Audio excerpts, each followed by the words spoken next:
올해가 문민정부 출범 30주년의 해라고 합니다. 문민정부 다들 아시죠?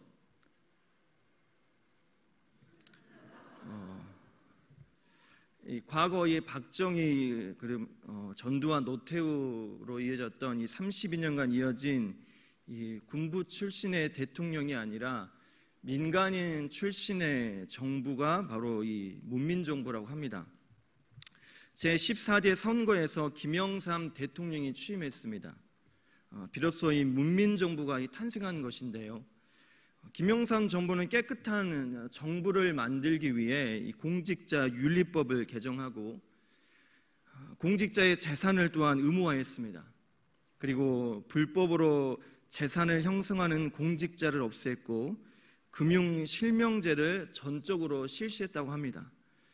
또한 이 지방화와 이 세계화를 기치로 내세웠습니다. 지방지자체가 전면적으로 실시되어 민주주의가 비로소 조금씩 자리 잡게 되었습니다. 지방의회를 구성하고 지방자치단체의 장이 주민을 위해 일하게 하였습니다. 또 다른 한편으로는 세계화 정책이 추구되었는데 냉전의 시대가 끝나면서 지구촌 시대가 열리고 세계 경제는 WTO 체계로 재편되었습니다. 그래서 이 문민정부는 1995년을 세계화 시대의 원년으로 삼았습니다. 그런데 이 김영삼 정부는 말기에 여러 경제 현안을 사실 제대로 해결하지 못했습니다. 금융개혁법과 노동법 그리고 개혁법안이 정치권의 갈등으로 타결되지 않았고 국내의 정치 그러면 경제적 불안도 거듭되었습니다. 태국과 인도네시아, 동남아시아 여러 나라에서 외환 위기가 발생했고 그 여파로 국내 외환이 급격히 유출되었고 결국은 IMF 구제 금융 상황까지 사실 이르게 되었습니다. 이 김영삼 정부가 맞이한 이 국내외 구조 변화는 사실 중진국으로 중중의 수준을 벗어나지 못한 우리나라로서는 사실은 죽고 사느냐 문제일 만큼 큰 시련이었습니다.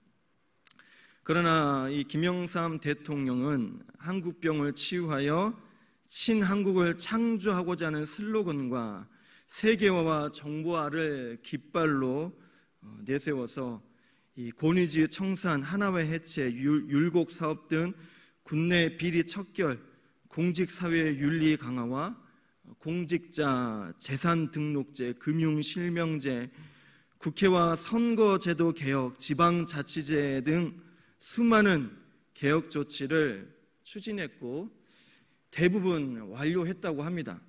비록 임기 말 노동개혁의 실패와 아들 김현철의 구속과 그리고 이어진 IMF 외환위기를 피하지 못해서 비난 속에 퇴임했지만 문민정부 5년의 성과는 지금 생각해봐도 어떻게 그 많은 개혁을 그토록 짧은 기간에 다 달성할 수 있었을까라는 의문을 가지고 있습니다. 저의 견해는 아니고 네이버에 등록된 어떤 기자의 견해입니다. 비록 누군가에게는 득이 되었지만 누군가에게는 실도 되었겠지만 짧은 제 인생의 삶에서는 참 대한민국의 큰 변화를 가져온 새로운 시작이 아니었나 저는 그렇게 생각해 봅니다. 어쩌면 누군가의 이러한 수고 때문에 저희는 잘 살고 있는 것 같습니다. 유럽의 사람들이 저희 대한민국에 오면 깜짝 놀라는 게 여러 가지가 있습니다. 어떻게 한밤중에 여자 혼자서 밤거리를 걸어 다닐 수 있는지 깜짝 놀란다고 합니다.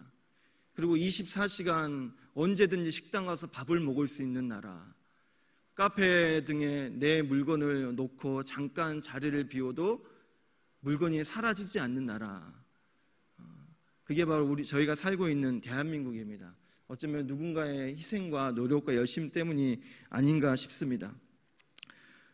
이러한 노력 때문에 사실은 수십 년간 군부 독재에 큰 피해와 상처를 입었던 누군가들에게는 사실 문민정부는 굉장히 반갑고 또 새로운 꿈을 꿀 수 있는 그런 계기가 아니었나 싶습니다. 새 정부의 출범에 기대를 가지고 많은 관심을 가졌던 것 같습니다. 새로운 삶, 새로운 시대가 열릴 것이다 라는 기대를 저희 부모님 세대는 갖지 않았나 싶습니다. 예수님의 이 공생애 또한 새로운 시작의 서막이었습니다. 그분의 가르침은 이전의 가르침과는 달랐습니다. 이런 예수님에게 깊은 관심을 가지고 있는 사람이 있었는데 바로 레위입니다. 바로 마태. 레위는 헬라식 이름이고 마태는 로마식 이름입니다.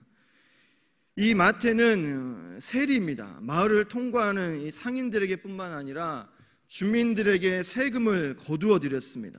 가버나움은 북동쪽의 다메섹과 서쪽의 지중해 사이의 무역로인데 그곳이 바로 이 마태의 관할 지역이었습니다. 그 도시를 통과하면서 세금을 내야 하는 사람은 누구나 이 마태를 마주하게 되고 누구나 다 이 마태를 쉽게 발견할 수 있었습니다. 예수님께서는 이런 마태를 처음 보신 것은 아닙니다. 오늘 처음 보신 것이 아니라 이 지역을 여러 번 방문하시면서 마태를 여러 번 마주했다는 겁니다. 마태 또한 틀림없이 오늘이 아니라 그 전에 예수님을 분명히 본 적이 있었을 겁니다. 그의 관할 지역은 무역로이기 때문에 정보가 빠르고 소문이 빠르고 새로운 문물들이 가장 먼저 들어오는 곳이기 때문에 이 마태는 정보에 굉장히 빨랐습니다. 분명 많은 사람들을 통해 예수님이라는 분이 있는데 그분은 다르다. 그분의 가르침은 이전의 가르침과 다르다라는 소문을 많이 들었을 겁니다.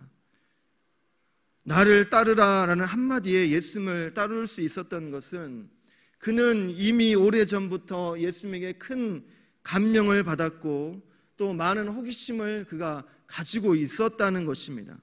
마태는 매우 부유했습니다. 그래서 그가 세관을 떠났을 때 마태는 로마와 큰 부를 누릴 수 있는 그의 생애를 버리는 겁니다. 예수님을 따른다는 것은 그가 가진 많은 부와 앞으로의 그의 삶 가운데 주어질 수많은 만족과 부를 다 무시하고 버리는 겁니다. 다른 제자들은 다시 고기잡이로 돌아갈 수 있지만 사실 마태는 지금 이 세리라는 직분을 버리고 예수님을 따른다면 다시 쉽게 이 세리의 자리에 들어갈 수 없는 것이 마태의 현실입니다. 어쩌면 그는 예수님의 소문을 듣고 예수님을 기다렸을 수도 있습니다. 그리고 준비했을 겁니다. 아, 저분이면 저분의 가르침대로 저분의 뜻대로 살아간다면 저분과 함께 한다면 새로운 삶을 시작할 수 있겠구나. 저분과 함께라면 다른 사람들은 다 나를 외면하고 나를 무시하고 나를 버리지만 저분만은 나를 품어주시겠구나. 어쩌면 그런 기대를 가지고 예수님을 기다리고 또 예수님과 함께하는 삶을 준비하지 않았을까 싶습니다. 그리고 마침내 예수님이 오늘 그에게 다가오셨습니다. 나를 따르라. 마태는 주저하지 않고 예수님을 따랐습니다. 마태의 이 철저한 순종은 그의 삶에 커다란 변화를 일으켰습니다. 마태는 예수님께서 자기를 쫓는 모든 자들에게 원하시는 바대로 그는 응했습니다. 그는 즉시 주님을 쫓았으며 친구들도 예수님을 만날 수 있도록 친구들을 다 불러 모았고 당시 죄인이라고 취급받던 병든 자들, 장애를 가진 사람들을 다 자기 집으로 초대해서 잔치를 베풀었습니다. 역시나 소문대로 예수님은 달랐습니다. 다른 사람들은 세리라는 이유 때문에 병들었고 장애를 가졌고 자신의 죄나 부모의 죄 때문에 죄인 취급받아 모두에게 외면받은 그들을 예수님은 다 품어주셨고 함께 이야기도 나눠주셨고 먹고 마시며 함께 웃고 기뻐하며 또 눈물을 흘려주셨다는 겁니다. 소문대로 예수님은 달랐습니다. 이전과는 예수님은 달랐습니다. 하지만 이런 상황이 못마땅한 사람들이 있었습니다. 이런 세리와 죄인들과 접촉하는 것은 사실은 유대인에게는 부정한 것입니다. 죄인 취급받았던 이들과 함께 한다는 것은 있을 수가 없는 일입니다. 이런 사람들과 함께 앉아 먹는 것은 가증한 일이었습니다. 바리새인들은 이런 세리와 죄인들과 관계 맺지 않았습니다. 소통하지 않았습니다. 함께 식탁의 교제를 나누지 않았습니다. 그들은 자신을 의롭게 여기고 다른 모든 사람들을 죄인으로 여겼기 때문입니다. 그러나 예수님은 그렇게 하지 않으셨습니다. 예수님은 죄인들과 함께 하셨고 죄인들의 수준까지 자기 자신을 낮추시는 분이었습니다. 바리새인들은 예수님의 제자들을 한쪽으로 불러 모아서 어떻게 예수께서 이런 일을 하실 수 있느냐? 당신의 선생이라고 하는 예수는 유대인이면서 어떻게 세리와 죄인들과 함께 먹고 마시며 교제할 수 있느냐라고 물었습니다. 바리새인들은 예수께서 식탁에서 교제를 나누셨던 사람들에 대해서 못마땅하셨습니다. 그 장면 자체, 그 순간 자체를 못마땅해 여겼습니다. 그들은 또한 예수님과 그의 제자들이 관례적인 날에 금식하지 아니하고 왜 또 이런 잔치를 베풀고 잔치를 참여하느냐라고 물었습니다. 그 자리에는 세례 요한의 남은 제자들도 있었는데 그들 또한도 왜 금식해야 될 날에 금식하지 않고 잔치를 베풀어 함께 먹고 마시고 있느냐라고 물었습니다. 이 구약의 율법은 모든 유대인들에게 1년에 단 하루 대속죄를 의무적으로 금식날로 정했습니다. 그러나 이 바리새인들은 경건의 행위로서 월요일과 목요일, 매주 월요일과 목요일에 금식을 했다는 것이죠. 그리고 이 사람들에게도 이 금식을 장려했습니다. 여러분, 월요일, 목요일은 금식하십시오. 오실 메시아를 기다리고 여러분의 죄를 대속하는 마음을 가지고 금식하십시오. 금식을 장려했습니다. 그런데 마태가 잔치를 연 날이 바로 그 금식 날이었다는 것이죠. 이런 이들에게 여러 가지 질문을 던지는 그들에게 왜 잔치를 베풀고 왜 금식을 하지 않고 왜 세리와 죄인들과 같이 먹고 마시고 있습니까? 그렇게 의문을 제시하는 그들에게 예수님은 말씀하셨습니다. 우리 34절에서 37절까지의 말씀을 우리 다 같이 읽어보겠습니다. 시작. 예수께서 그들에게 이르시되 혼인집 손님들이 신랑과 함께 있을 때에 너희가 그 손님으로 금식하게 할 수 있느냐? 그러나 그날에 이르러 그들이 신랑을 빼앗기리니 그날에는 금식할 것이니라.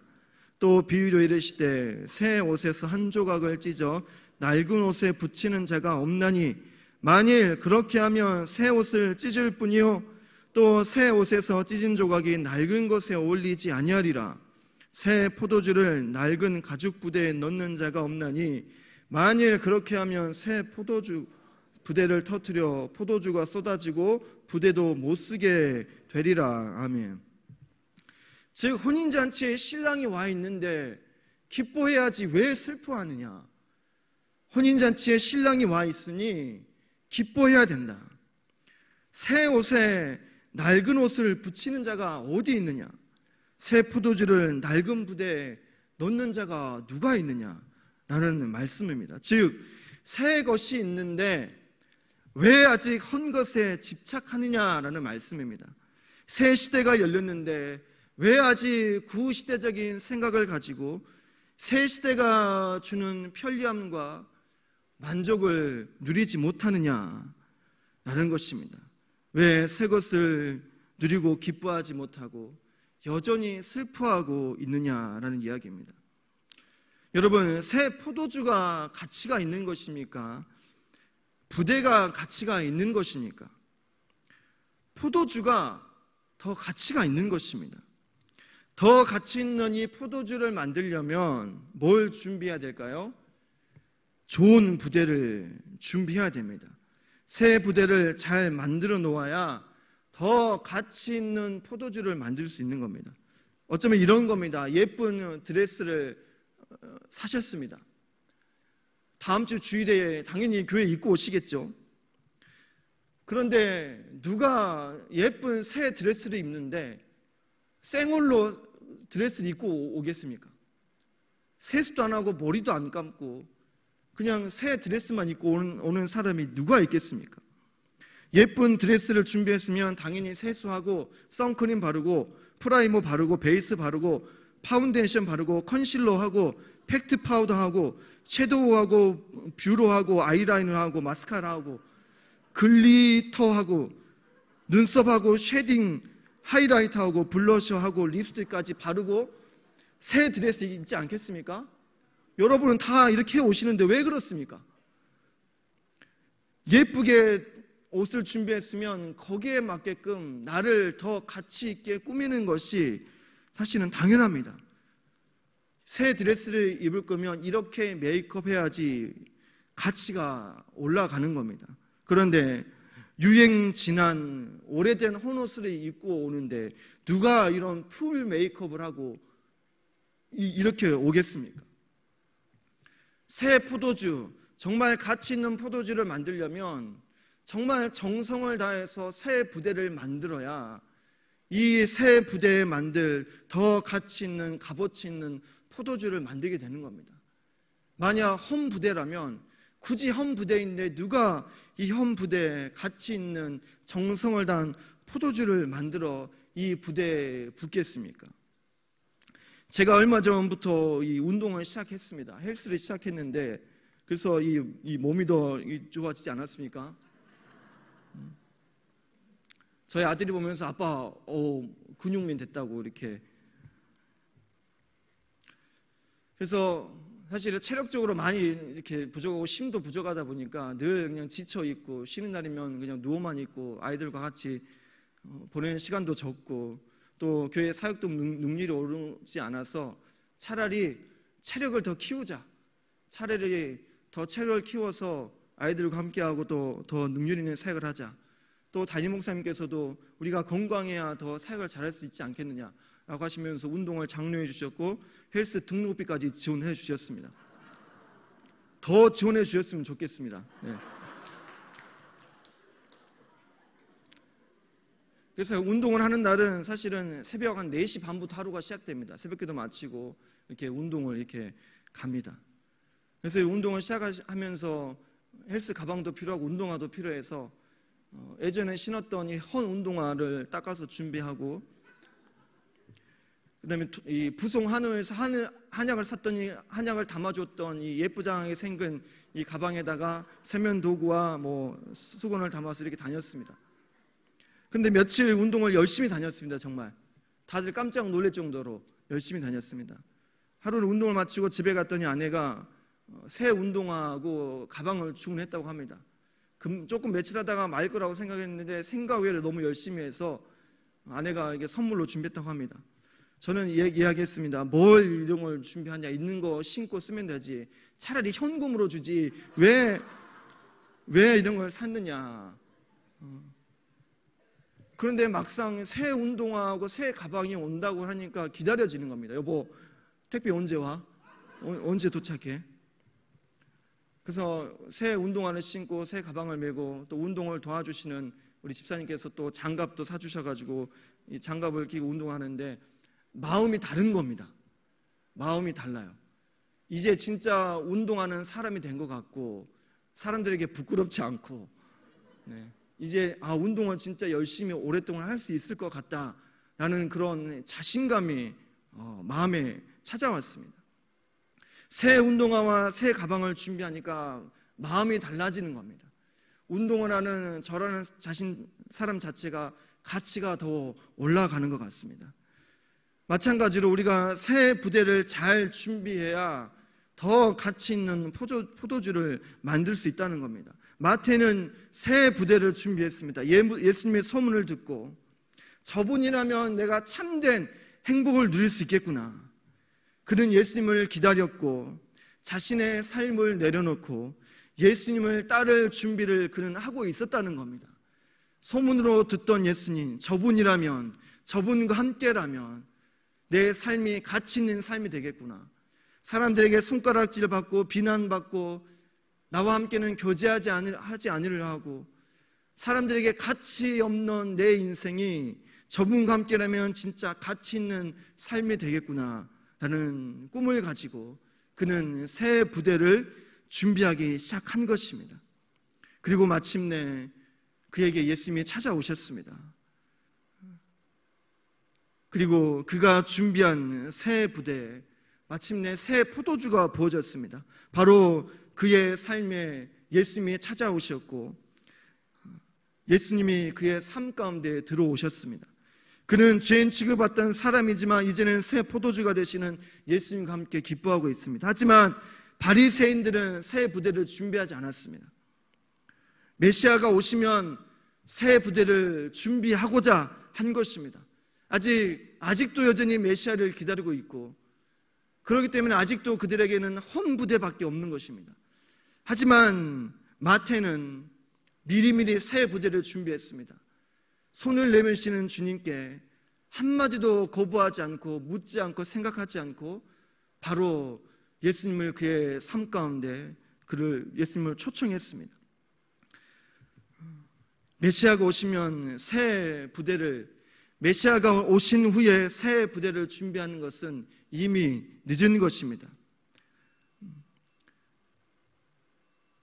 바리새인과 서기관들은 새 부대를 준비하지 못했습니다. 그래서 혼인잔치에 신랑이 와 있는데도 잔치에 참여할 수 없는 것입니다. 여전히 새 옷을 입지 못하고 새 포도주를 담지 못해서 맛보지 못하고 있는 것이 바로 그들입니다. 여러분 어떻습니까? 새 포도주를 먼저 만드시겠습니까? 새 부대를 먼저 만드시겠습니까? 우리는 늘 이렇게 기도해 왔습니다. 하나님 그거 주시면 이렇게 하겠습니다. 제 기도 응답해 주시면 제가 헌신하고 순종하겠습니다. 우리 자녀 문제 해결해 주시면 봉사하겠습니다. 하지만 이제는 바뀌어야 합니다. 하나님 먼저 하겠습니다. 먼저 그렇게 하겠습니다. 그렇게 하고 나면 하나님께서 반드시 새 포도주를 부어 주실 것입니다. 하나님께서 먼저 만들어 놓은 새 부대, 새 포도주를 부어 주십니다. 새 부대가 되십시오. 그동안 한자리에서 수십 년간 봉사해 오셨다면 이제는 다른 부서에서 봉사하십시오. 식당 봉사도 하시고 교사도 하시고 차량 봉사도 하십시오. 이제는 새 부대를 만드십시오. 새 부대를 준비해 놓으면 더 가치 있는 포도주를 만들어 부을 수 있습니다. 사랑하는 성도 여러분, 새 부대를 먼저 준비하십시오. 새 부대를 주시면 새 부대를 만들겠습니다가 아니라 새 부대가 준비되었으니 하나님은 새 포도주를 부어주십시오. 기도의 부대를 만드시고 예배의 부대를 만드시고 나눔의 부대를, 이해와 용서의 부대를 먼저 만드십시오. 그럼 반드시 우리 하나님께서 그 새 부대에 새 포도주를 가득가득 채워주시고 부어주실 것입니다. 한 주간 새 부대를 만드시는 일에 수고하십시오. 그러면 분명 다음 주일에는 그 새 부대에 더 큰 은혜를 부어주실 것입니다. 그런 은혜를, 그런 세상과는 비교할 수 없는 그런 포도주를 맛보시는 그런 한 주간의 삶이 되시기를 간절히 원하고 소망합니다.